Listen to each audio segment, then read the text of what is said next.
Hola, ¿qué tal? Mi nombre es Adriana y quiero tratar el tema de trastorno por déficit de atención con hiperactividad en sus características y en los criterios de evaluación. ¿Qué es el trastorno por déficit de atención? Se caracteriza por un comportamiento generalizado que presenta dificultades de atención, ya sea inatención o desatención, y se manifiesta mayormente cuando los niños han entrado a su educación formal. Las características dadas por el DMS-5, que es el Manual Diagnóstico y Estadístico de los Trastornos Mentales, divide en dos criterios A y B con sus respectivos síntomas para la evaluación de este trastorno. El criterio de evaluación A es un patrón persistente de inatención y o hiperactividad, impulsividad que interfiere con el funcionamiento o el desarrollo, que se caracteriza por inatención. Tiene que haber 6 o más de los síntomas que a continuación diremos y que estos hayan persistido por al menos 6 meses afectando sus actividades sociales, académicas o laborales. Estos síntomas son que no presta atención a los detalles o comete errores por descuido, tiene dificultad para mantener la atención, presentación clínica de falta de atención, que lo explicaremos a continuación, parece no escuchar, tiene dificultad para seguir las instrucciones hasta el final, tiene dificultad con la organización, evita o le disgustan las tareas que requieren un esfuerzo mental sostenido, pierde las cosas, se distrae con facilidad y es olvidadizo para las tareas diarias.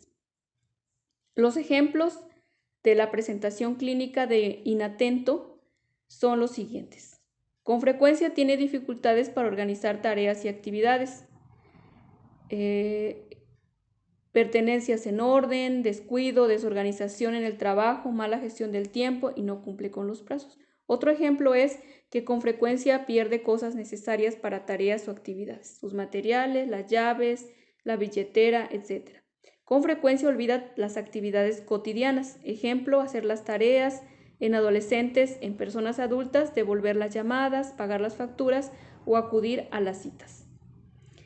En el criterio de evaluación B, que pertenece a hiperactividad e impulsividad, también se debe de tener en cuenta 6 o más de estos síntomas que diremos a continuación y que estos persistan por 6 meses y que afecten directamente las actividades sociales, laborales y académicas. Estos síntomas son que mueve o retuerce nerviosamente las manos o los pies, o no se puede quedar quieto en una silla, tiene dificultad para permanecer sentado, corre o se trepa de manera excesiva, una agitación extrema en los adultos, una dificultad para realizar actividades tranquilamente, actúa como si estuviera motorizado y el adulto frecuentemente se siente impulsado por un motor interno. Habla en exceso, responde antes de que se haya terminado de formular las preguntas, dificultad para esperar o tomar turnos, interrumpe o importuna a los demás. ¿Cuáles son los ejemplos que tenemos de esta hiperactividad e impulsividad? Que con frecuencia se levanta en situaciones en que se espera que permanezca sentado. Ejemplo, en su clase, en la oficina o en otro lugar, en otras situaciones que requiere mantenerse en su lugar, no lo puede hacer. Con frecuencia corretea o trepa en situaciones en las que no resulta apropiado. Y en adolescentes o adultos puede limitarse a estar inquieto, estar moviendo, estar en su lugar, pero estar inquieto. Con frecuencia le es difícil esperar su turno mientras tiene que esperar en algún lugar, en alguna fila. El DSM-5 tiene especificaciones del trastorno por déficit de atención con hiperactividad. Cuando se realiza el diagnóstico se debe especificar si hay una presentación combinada, esto es, si se cumplen el criterio inatención y el criterio hiperactividad o impulsividad durante los últimos 6 meses. Se tiene que especificar si hay presentación predominante con falta de atención. Si se cumple el criterio inatención, pero no se cumple hiperactividad e impulsividad durante los últimos 6 meses, entonces tenemos una predominante con falta de atención.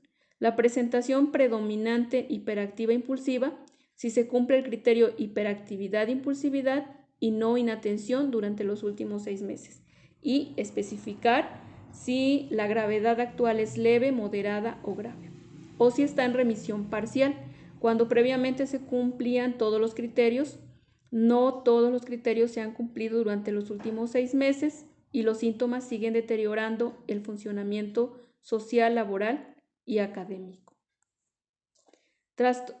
También otro trastorno por déficit de atención con hiperactividad especificado.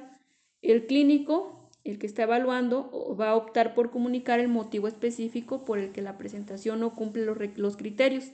Esto se hace registrando otro trastorno por déficit de atención con hiperactividad específico y a continuación el motivo especificado, por ejemplo, con síntomas de inatención insuficientes. Trastorno por déficit de atención con hiperactividad no especificado. Esto se da cuando el clínico opta por no especificar el motivo del incumplimiento de los criterios de trastorno e incluso presentaciones en las que no existe suficiente información para hacer un diagnóstico más específico. Y esto es todo. Podemos tener a grandes rasgos una noción de cuáles son los criterios de evaluación del déficit de atención con hiperactividad y sus características o síntomas. Muchas gracias.